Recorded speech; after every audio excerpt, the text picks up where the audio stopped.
Boa tarde. Quais as nuances da natureza? Na Holanda, além das flores, elas também se revelam nas aves. E no país dos moinhos, como os ventos impulsionam a economia? Hoje produzem a energia elétrica. E o programa tem mais. Qual o valor de um sorriso? Para moradores da região do Rio Tapajós, no Pará, esse presente chega de barco. Eu consigo ver nos olhos deles o quanto eles estão felizes, conseguindo sorrir. E o que será que esses dois beija-flores estão fazendo? Os mistérios da natureza na época em que a vida se renova.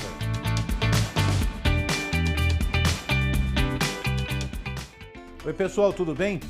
Você vem acompanhando com a gente a nossa viagem pela Holanda e quantas descobertas já fizemos sobre a natureza do país.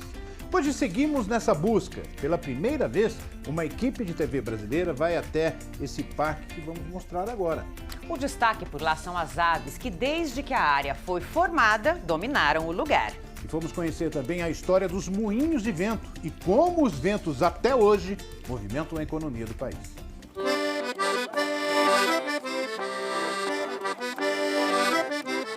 Um país movido pela tradição.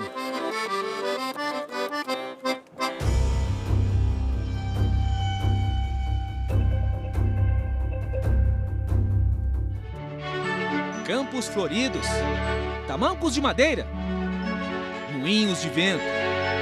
E que tal vários deles num só lugar? Saansis Hans nos faz viajar para a Holanda do século XVIII, época em que o país tinha 600 moinhos em atividade. Os gigantes movidos pelo vento e as casinhas com madeira da Escandinávia foram trazidos para cá em 1961, inspirados no distrito de Zaan, área industrial mais antiga da Europa Ocidental. Os moinhos fizeram parte da primeira fase industrial, antes da chegada das máquinas a vapor. Havia um espaço vazio aqui e houve um investimento para que as pequenas casas e moinhos de vento da vizinhança fossem trazidos para cá. Todas as casas que você está vendo foram reconstruídas aqui, não eram originalmente daqui. Precisamos manter viva essa história. Tudo projetado como antigamente. As pontes arqueadas, fazendas e até o produto tipo exportação, famoso até hoje, o queijo.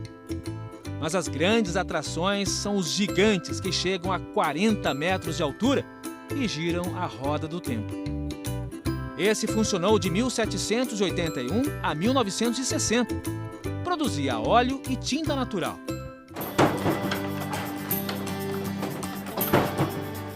A estrutura interna revela uma engrenagem complexa. Dentes de madeira que se encaixam com perfeição.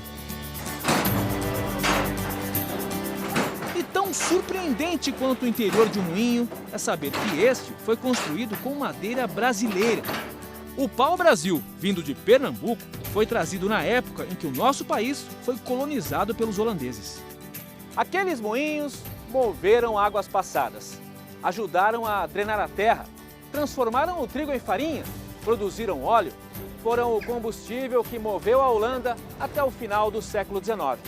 Há 200 anos eram assim, de madeira. O tempo passou e os moinhos de vento continuaram a escrever a história. Dessa vez, repaginados e mais eficientes. São mais de 2.500 espalhados pela Holanda. E hoje produzem a energia elétrica. São responsáveis por 60% do abastecimento no país. Hoje e sempre, bons ventos impulsionam a economia da Holanda. Esses moinhos estão na província de Flevoland, a maior ilha artificial do mundo. Foi criada em 1986, depois que várias áreas alagadas foram drenadas. A energia produzida pela movimentação das pás retira a água dos canais e irriga o solo para a agricultura. A Holanda é hoje o segundo maior exportador de produtos agrícolas do mundo. Ganha inclusive do Brasil. A rede de energia é extensa. E um olhar mais atento revela mais que estruturas e cabos. Responsáveis pelo transporte dos bebês encomendados, as cegonhas aqui fazem ninho e trabalham pela própria reprodução. É tempo de acasalamento. Resta saber quem vai trazer os filhotes. Estamos nos aproximando de um parque nacional, E no ar, muitas novidades.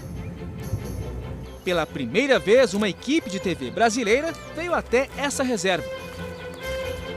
Parada para as aves migratórias. Fica a 25 quilômetros de Amsterdã. Tem quase 6.000 alqueires de mato e áreas alagadas com ilhas artificiais. Na década de 70, toda essa área estava debaixo d'água.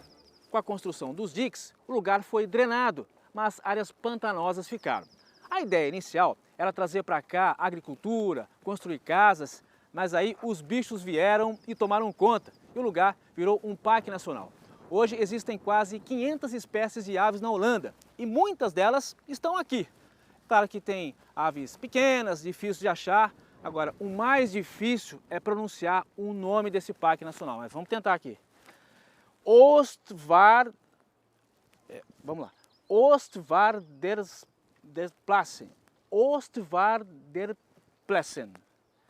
Por favor, Léo, nosso guia está aqui para me ajudar aqui. Oostvaardersplassen. Almost. Oostvaardersplassen. Oostvaardersplassen. Ok? Okay, obrigado. good. Thank you. You're welcome. Ô, palavrinha difícil, hein? Com nosso guia, percorremos as trilhas do parque em busca das atrações. E somos seduzidos por um canto.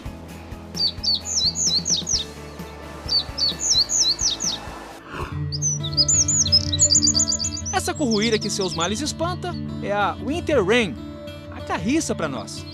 Na América do Sul existem outras da mesma família, mas na Europa só essa alegra a mata com as variações rítmicas.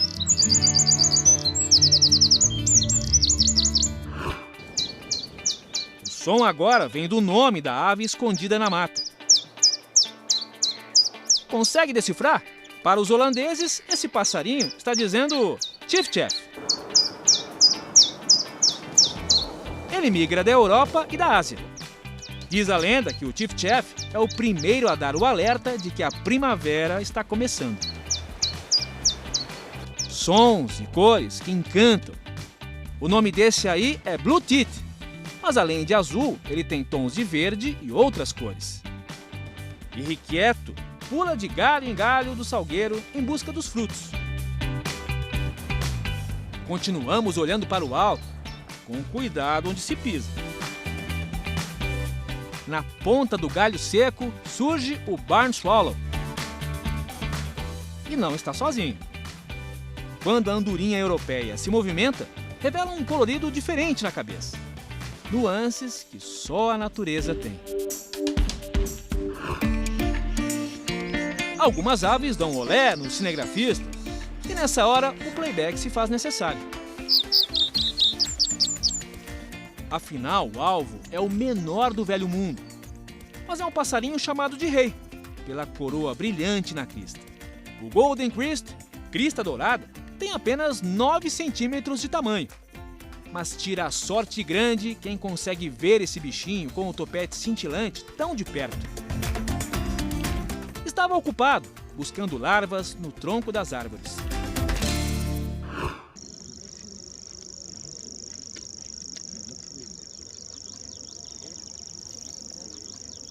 Ouvindo barulho aqui, um som, que para mim era de um grilo. Ele está dizendo que é uma ave.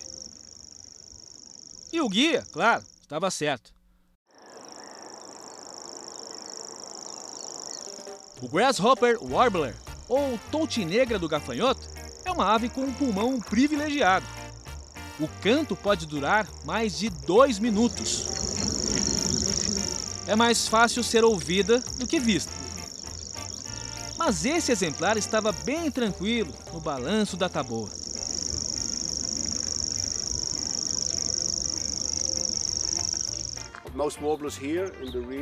Eles ficam espalhados pela vegetação, comem insetos. E no inverno, como não existem insetos por aqui, o Warbler migra para a África, principalmente para a parte sul do Saara. Eles ficam aqui por 3 ou 4 meses, às vezes menos. Está começando agora, é o primeiro que eu vejo esse ano. E depois de se reproduzir, eles vão embora. They probably already migrate just after breeding, they go away.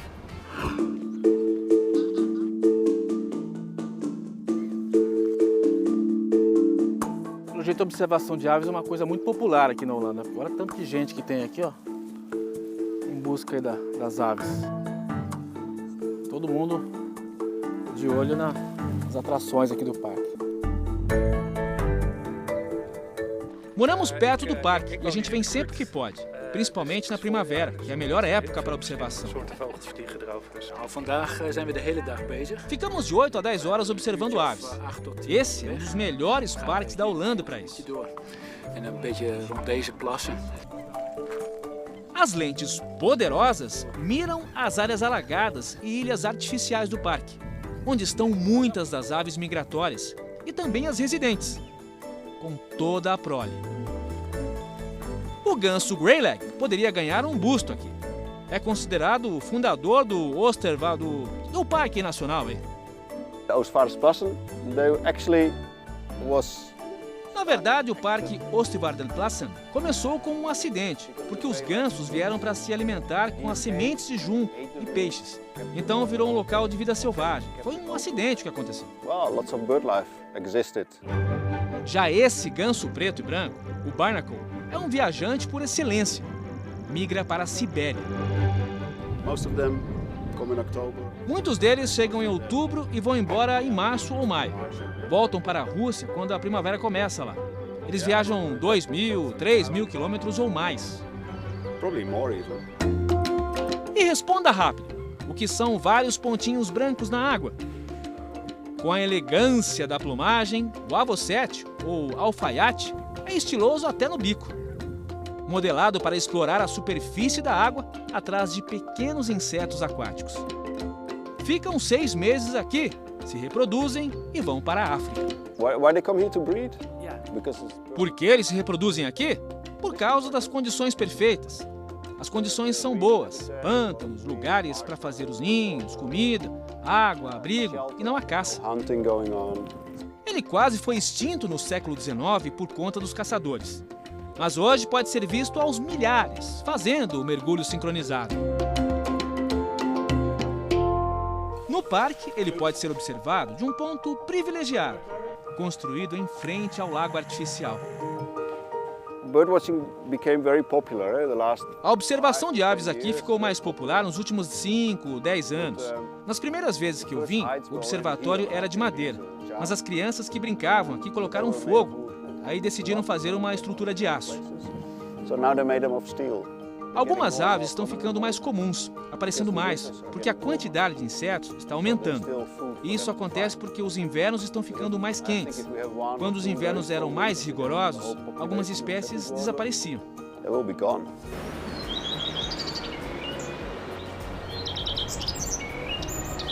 Além de aves, o parque tem grandes grupos de cérvos, cavalos e gado.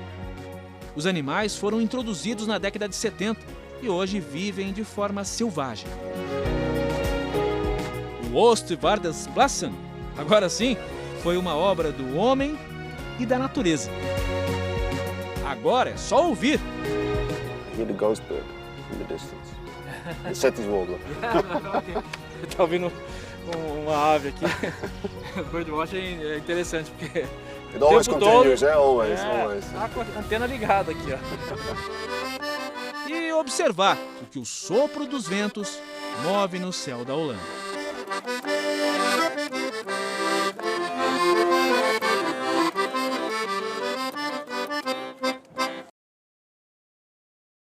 Semana que vem tem a última parte da nossa aventura pela Holanda. A gente vai pescar por lá. Será que deu peixe? É o que vamos descobrir no próximo sábado. Agora uma paradinha para o intervalo. No próximo bloco tem o Barco da Saúde na missão de levar atendimento médico às populações ribeirinhas do rio Tapajós. Não perca mais essa aventura a seguir.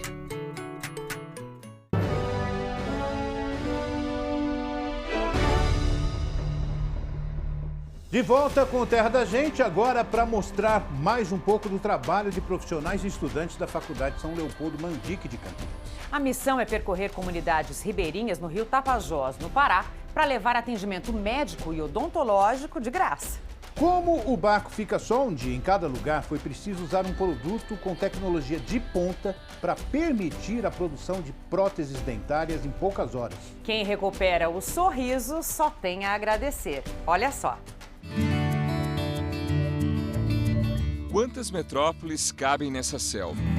A área da Floresta Nacional do Tapajós é 6 vezes maior que a cidade de Campinas. Casa da vida selvagem e moradas de 4.000 pessoas espalhadas por mais de 20 comunidades. Entre tantos estudantes dos cursos de medicina e odontologia que viajam nesse barco, para esse lugar é ainda mais especial. É que saúde e natureza ajudam a contar um pouco da história do Pedro. Eu sou biólogo. Gosto muito de biologia, eu me formei e adoro assim, essa área, gosto muito mesmo. E medicina também eu acho que é uma carreira fantástica e eu tenho uma oportunidade muito boa para ajudar as pessoas e isso me faz muito bem também, sabe? Para o biólogo que sonha em ser médico, nessa viagem ele não teve folga. É que depois dos atendimentos, a máquina fotográfica estava sempre na mão. A Amazônia brasileira é uma preciosidade mesmo. Eu fiz algumas fotos de umas borboletas na primeira parada que a gente fez. São borboletas que eu não conheço, né? Elas não correm de onde eu venho, do Sudeste mesmo. E para mim, qualquer tipo de fotografia por aqui é uma fotografia valiosa. Se por um lado toda essa natureza desperta um encanto, por outro, a falta de acesso à saúde é um problema sério por aqui. A gente precisa se esforçar muito porque o Brasil ainda tem muita carência. A dificuldade já começa pelo transporte. Por mais que o barco da saúde chegue até as comunidades que estão bem afastadas, muita gente ainda precisa enfrentar um longo caminho para chegar até aqui. Os barquinhos vão aparecendo de todos os lados, às vezes lotados. E quando as nuvens aparecem para amenizar o calor, logo vem a chuva. Famílias encaram um toró, mas não perdem a consulta, mesmo com o risco do barco afundar. E os moradores vão chegando, de bicicleta, a pé. Para algumas pessoas é difícil até subir no barco. O caminho é improvisado, tem que molhar o pé mesmo. Só que mesmo que o passo seja lento por causa da idade, aqui sempre tem um estudante por perto para ajudar. Na embarcação tem laboratório para fazer exames de sangue. Na farmácia, os medicamentos são distribuídos de graça. Os corredores do barco estão sempre lotados. Aqui a gente tem diversas especialidades, fora os atendimentos que a gente realiza, desde procedimentos, vacinas, atualizações e também educação em saúde. O paciente ele é previamente triado, né, pela equipe de saúde que é acompanhado na comunidade, né, ou pelo agente comunitário de saúde. Então ele faz uma lista dessas pessoas que querem passar por aqui e depois dessa lista a gente também deixa uma agenda aberta para casos de urgência, né, ou que esqueceram, não conversaram com o agente comunitário. Esse é um caso de urgência. A Juliana chegou no barco e teve que ficar internada. Eu estava sentindo muita dor, uma dor na barriga, uma dor desconfortável, que é o ponto de a gente não aguentar. Depois de passar por um exame médico, a jovem nem imaginava ouvir o diagnóstico do médico. Eu estou grávida. Descobri que estou grávida, uma gravidez de risco, né? Uma gravidez de risco. Potencialmente um diagnóstico até cirúrgico, de uma gravidez que possivelmente esteja nas trompas. O risco de uma panhese ectópica, ou seja, uma gravidez nas trompas, num lugar tão remoto como aqui, é de essa trompa estourar, né? O nenê está dentro da trompa e a trompa romper. Se isso acontece, é um caso muito grave, porque pode ir sangue para a cavidade e isso pode causar graves consequências, né? É um caso delicado, né? Eu acho que ela tem a favor dela essa condição que o barco deu a ela de fazer um diagnóstico precoce. Há 2 dias que a Juliana sente dores fortes, mas por causa da dificuldade no transporte não conseguiu chegar ao hospital. A gente tem uma ambulância no posto de saúde, mas a ambulância está quebrada também. Então A chegada do barco foi fundamental para esse desfecho que a gente está sofrendo. Só que o caso é grave e requer uma atenção maior. Por isso, a Juliana vai ter que fazer exames em outro lugar. Antes de sair, ela recebe o abraço da filha. A paciente está sendo levada agora para a cidade mais próxima, que fica a 3 horas daqui, e de lá ela vai para a maternidade em Santarém, onde deve passar por uma cirurgia de urgência. Sem dúvida, as mulheres grávidas da comunidade precisam de um acompanhamento médico. Se não tem um apoio no pré-natal, é muito difícil, não tem um apoio ali do médico perto, você tem que correr atrás para fazer o máximo possível pela sua saúde, né? E você está com quantos meses? 7 meses. E quantas vezes você passou pelo médico? Eu já fui 3 vezes ao médico, porque tive um problema na minha gravidez, no início da gravidez, aí eu tive que ser acompanhada mais frequente pelo médico. Eu fiz o possível para estar lá com ele, mas não é fácil a gente sair daqui para estar com o médico, não. A gravidez da agricultora também requer cuidados. Como a gravidez é um pouco de risco, porque eu estou com 2 bebês, então tenho que ir para o médico, assim, uma clínica que me ampare, né? Porque eu não tenho condições de ter aqui, né? No barco ela fez exames e os estudantes acompanharam a consulta. Deixa as mães mais tranquilas, né? A gente está fazendo o possível para ajudar elas aqui.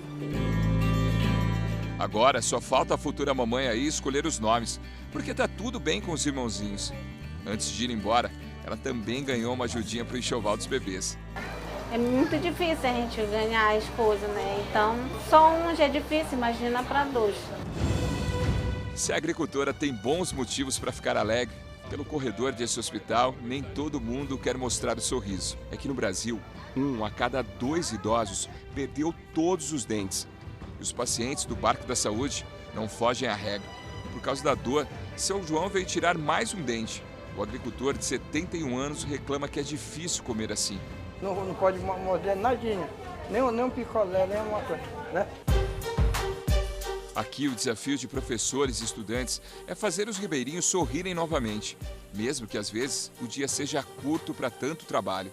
Geralmente o barco fica um dia em cada comunidade. Isso não é suficiente, porque alguns procedimentos demoram bem mais. Para lidar com a falta de tempo, só com tecnologia de ponta. Nesse ambulatório, por exemplo, é tão apertado que mal cabe a nossa equipe. Só que se em um laboratório normal é feita uma prótese em 30 dias, aqui são feitas 4 em 8 horas. O grande diferencial do Barco da Saúde da Universidade São Leopoldo Mandique de Campinas é esse daqui. É um produto que é uma patente Unicamp chamado arco dental pré-fabricado. Nós temos aqui arcos onde os dentes já vêm pré-montados, né? Vocês estão vendo um arco maior, um arco menor, olha. Então, nós temos diversos arcos com tamanhos diferentes, onde nós podemos adaptar a boca da pessoa. E a vantagem é que estes arcos, eles são flexíveis. Foram 13 anos de pesquisa. A técnica desenvolvida pela professora ainda não está disponível no mercado. Os pacientes aqui estão tendo acesso à tecnologia de ponta em primeira mão. Nós somos pioneiros, removemos essa borracha durante o processamento da prótese e depois o paciente recebe uma prótese de resina acrílica termopolimerizável exatamente igual a qualquer prótese de consultórios odontológicos urbanos. Só que em um dia. Só que um dia, exatamente. Nós aceleramos, mas a qualidade da prótese permanece a mesma. Não existe nenhuma parte do planeta. É por isso que foi patenteado devido a essa tecnologia dela. É a única do mundo que tem essa tecnologia. No corredor, nossa equipe encontrou na fila um agricultor de 60 anos com expressão séria, que não sorri por nada. Seu Carlos procurou o Barco da Saúde justamente por causa disso. Eu venho para botar a minha dentadura. A gente sempre tem dificuldade, em embulir grãos principalmente, né? Só que essa situação vai mudar agora. Depois de 8 horas, ele voltou para colocar a prótese. Seu Carlos, vamos? Vamos lá. Pode entrar. Obrigado. Chegou a hora, hein, seu Carlos? É. Um momento tão esperado, né?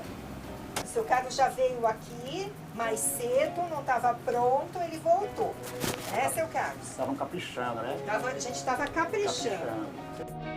Há 7 meses ele extraiu os dentes, porque ele é um paciente que tem bruxismo. Ele range os dentes, desgastou os dentes, os superiores estavam muito desgastados, não teve jeito de recuperar e o dentista optou pela extração. O senhor está vendo que eu aperto no céu da boca? O senhor tem que apertar, tá? Sempre que o senhor colocar, o senhor aperta no céu da boca para ela ficar fixa. Olha já como já restabeleceu. Desencosta a cabeça, seu Carlos, e olha lá para a câmera para mostrar como que o senhor já está com o lábio com maior suporte. Olha, dá um sorriso para a câmera. Para saber se o paciente gostou de verdade, o melhor teste é o do espelho. O que o senhor achou, seu Carlos? 100%. Depois vai ser um pouco mais volta, hein? Isso, exatamente. Quando você perde o costume de sorrir, são os olhos que revelam a alegria. É tão gratificante que eu consigo ver nos olhos deles o quanto eles estão felizes com conseguindo sorrir. E eles falam que eles conseguem comer melhor, então isso eu fico... Nossa, eu não tenho palavras, é gratificante mesmo. A chegada do barco com os professores e estudantes, além de levar saúde às comunidades, também inspira os jovens daqui a sonhar. Depois, quando eles saem, as pessoas começam a comentar, poxa, aquele cara era legal e tal. Entendeu? Aí eu começo a, poxa, eu quero ser assim. E o que você sonha? Cara, eu sonho em dar uma vida melhor para minha família e tal. Eu não tenho assim, uma profissão que eu já decidi, assim. Eu acho que eu vou ser muito de momento, assim. Algo precisa acontecer para poder eu decidir minha profissão. Mas eu estou pensando assim, em ser médico, assim, porque eu me deparei com algumas situações assim que eu... assim, de pessoas doentes, né? E eu, tipo, não podia fazer nada porque eu não sabia. Aí eu pensei assim, não, acho que eu vou ser médico, porque nesses momentos eu acho que eu vou ser bem mais útil. Poder ajudar essas pessoas, as pessoas que não têm muito acesso, né, a essas instâncias da saúde, e poder estar junto, assim, o que eu puder ajudar, eu acho que eu ajudaria. Mais do que consultas e exames, o Abaré também trouxe uma dose de inspiração e sorrisos. Um bom remédio para quem não tem medo de sonhar.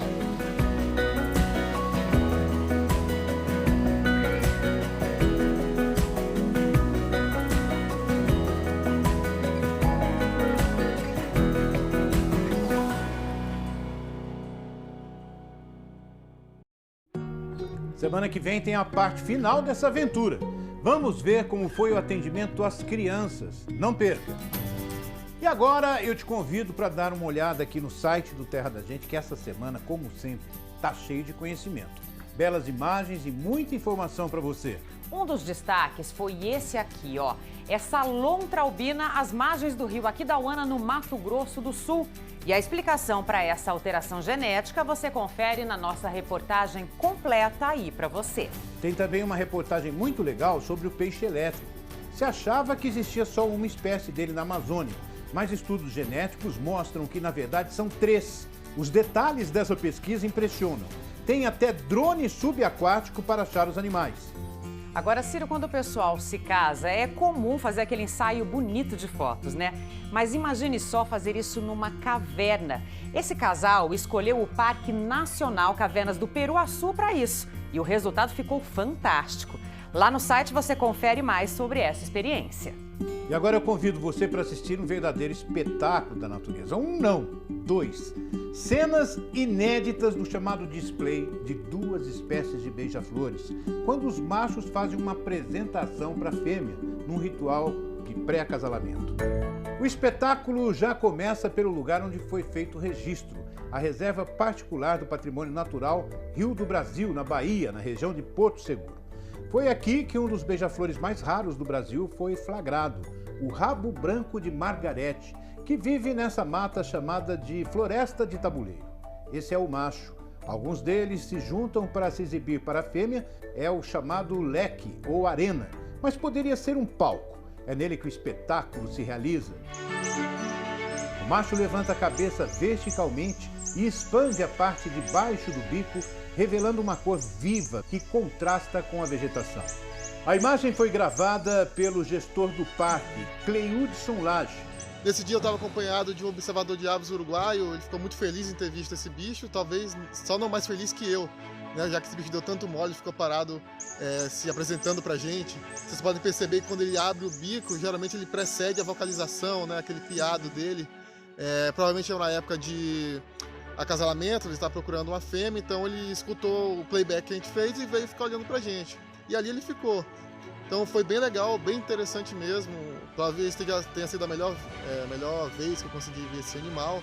Ele ficou bem perto da gente.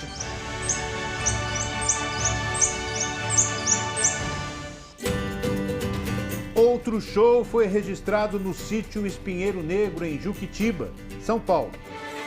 No palco, um casal de topetinho verde gravado pelo guia de observação, Geiser Trivelato. O casal mostra um comportamento curioso. De frente, parecem se bicar, ou seria um beijo apaixonado. O macho é esse com um detalhe no pescoço. Essa ave, típica da Mata Atlântica, ocorre nas chamadas bordas de floresta. Durou, por incrível que pareça, 22 minutos e foi um momento único. A gente conseguiu se aproximar deles, do casal. Chegamos a ficar ali 1 metro, 2 metros e eles nem se importavam com a gente. Foi um dos momentos mais felizes assim, que eu já tive nesses meus 20 anos aí de observação de aves. Foi algo assim, que a gente não esperava.